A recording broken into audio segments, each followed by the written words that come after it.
বিসমিল্লাহির রহমানির রহিম। আসসালামু আলাইকুম। জারিস ফার্ম থেকে নিখানুম আবারও হাজির হয়ে গেছি একটা রেসিপি নিয়ে, সেটা হলো মহিষের মাংস। এই কোরবানিতে অনেকেই আছেন গরু বাদ দিয়ে মহিষা খেতে খুব পছন্দ করেন। আজকে আমি বলবো এই রেসিপিটা যদি আপনি ফলো করেন, আপনার মহিষের মাংসটা খেতে হবে অনেকটা সুস্বাদু, অনেক সুস্বাদু। আর আপনি বুঝতেই পারবেন না আপনি কী মাংস খাচ্ছেন, মহিষ, গরু না ছাগল।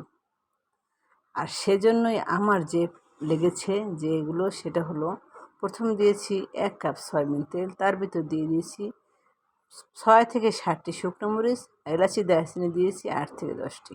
আমার তেলটা কিন্তু বেশি গরম ছিল না, কম গরম ছিল বলেই আমি এগুলো দিয়েই উপরে বাটিটা বসিয়ে দিয়েছি। আর বাটিটা বসিয়ে দিয়ে আমি শুকনো যে উপকরণগুলো আছে না, সেগুলোকে আমি একটু গুলিয়ে রেখেছি আগেই। আর শুকনো উপকরণ দিয়েছি এখানে 1 টেবিল চামচ জিরে গুঁড়ো, 1 টেবিল চামচ ধনিয়া গুঁড়ো, 1 টেবিল চামচ মিক্সড মশলা, 2 টেবিল চামচ মরিচের গুঁড়ো, 1.5 টেবিল চামচ হলুদের গুঁড়ো। এই মশলাগুলো আমি নর্মাল পানি দিয়ে গুলিয়ে রেখে দিয়েছি সাইডে। যখন আমার তেল, মরিচ আর এলাচি দারচিনিগুলো ভাজা হয়ে গেছে, সুন্দর একটা স্মেল বের হয়েছে, তখন আমি দিয়ে দিয়েছি এই গুলিয়ে রাখা মশলাগুলো। আর আজকে আমি রান্নাটা করছি আমার হাজব্যান্ডের জন্য। আমার হাজব্যান্ড কখনোই নাকি মহিষের মাংস খায়নি। ওর হয়তো মনেই নেই যে ও খেয়েছিল আমাদের বাড়িতে, কিন্তু সেটা মনে পড়ছে না ওর। সেজন্য আমি আজকে ওর জন্য রান্না করছি আমার মনের মতো করে, আমি যেভাবে রান্না করতে পছন্দ করি। আর আমি সবসময় আমার নিজের মতো করে রান্না করি, কারো মতো আমি রান্না করতে পারি না। এটা কেন যে পারি না আমি সেটা জানি না। আর আমি তেল গরমের ভিতর যখন এই মশলাটা দিয়ে দিয়েছি, বিশ্বাস করুন এত সুন্দর একটা স্মেল এসেছে, যদি আপনি আমার কাছে থাকতেন তাহলে বুঝতেন। আর এখন আমি বাকি উপকরণ দিয়েছি, এখানে 1 কাপ পেঁয়াজ বাটা দিয়েছি, 2 টেবিল চামচ দিয়েছি আদা বাটা, রসুন বাটা দিয়েছি 3 টেবিল চামচ।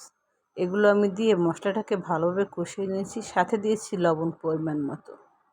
মশলাটা যখন মোটামুটি কষানো হয়ে গেছে, কিন্তু বিশ্বাস করুন স্মেল নাই, বাজে কোনো স্মেলই ছিল না, তখন আমি আমার মহিষের মাংসটা দিয়ে দিয়েছি।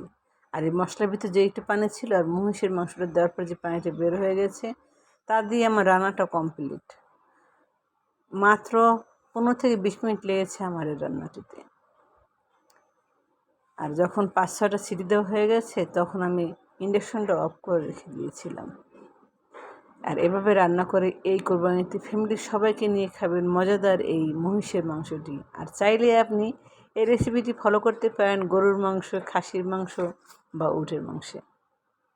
আপনি এই মাংসগুলো যেভাবেই রান্না করুন না কেন, যে মাংসই হোক না, রান্না করে দেখুন, এতটা টেস্ট হবে আপনার রান্না যে ফ্যামিলির সবার কাছে পাবেন প্রশংসা। আর আমি মিথ্যে কথা বলছি না, বাড়িয়ে বলছি না। একবার রান্না করে দেখুন, রান্নার আগে যে মাংসের কালারটা এসেছে, যদি আপনি ভিডিওটা আমার দেখেন আর খেয়াল করেন, তাহলে বুঝতে পারবেন যে এই রান্নার পরে এই মাংসের কালারটা কীরকম আসবে। আর সবশেষে আমি ঢাকনা খুলে দিয়ে দিয়েছি জিরে টালা। এই টালা জিরেটা অবশ্যই মাংস যখন রান্না শেষ হবে তখন দিয়ে একটু নেড়ে ঢেকে রাখবেন। এতে আপনার মাংসের কালারটা আসবে আর এক রকমের কালার এবং ভিন্ন স্বাদ। আর আমার রান্না কিন্তু শেষ, আমি খেয়ে ফেলেছি গরম গরম সবাইকে নিয়ে ফ্যামিলির। আর অবশ্যই এই কোরবানিতে ট্রাই করবেন ফ্যামিলির সবাইকে নিয়ে এই মজাদার খাবারটি খাওয়ার। আর শেয়ার করুন বেশি বেশি করে, ফলো দিয়ে রাখুন আমার চ্যানেলটি, আর সাবস্ক্রাইব করুন আমার ইউটিউব চ্যানেলটি, আর বাজিয়ে রাখুন পাশে থাকা বেল আইকনটি, সবার আগে পেয়ে যাবেন আমার ভিডিওগুলো আপনি। আল্লাহ হাফেজ।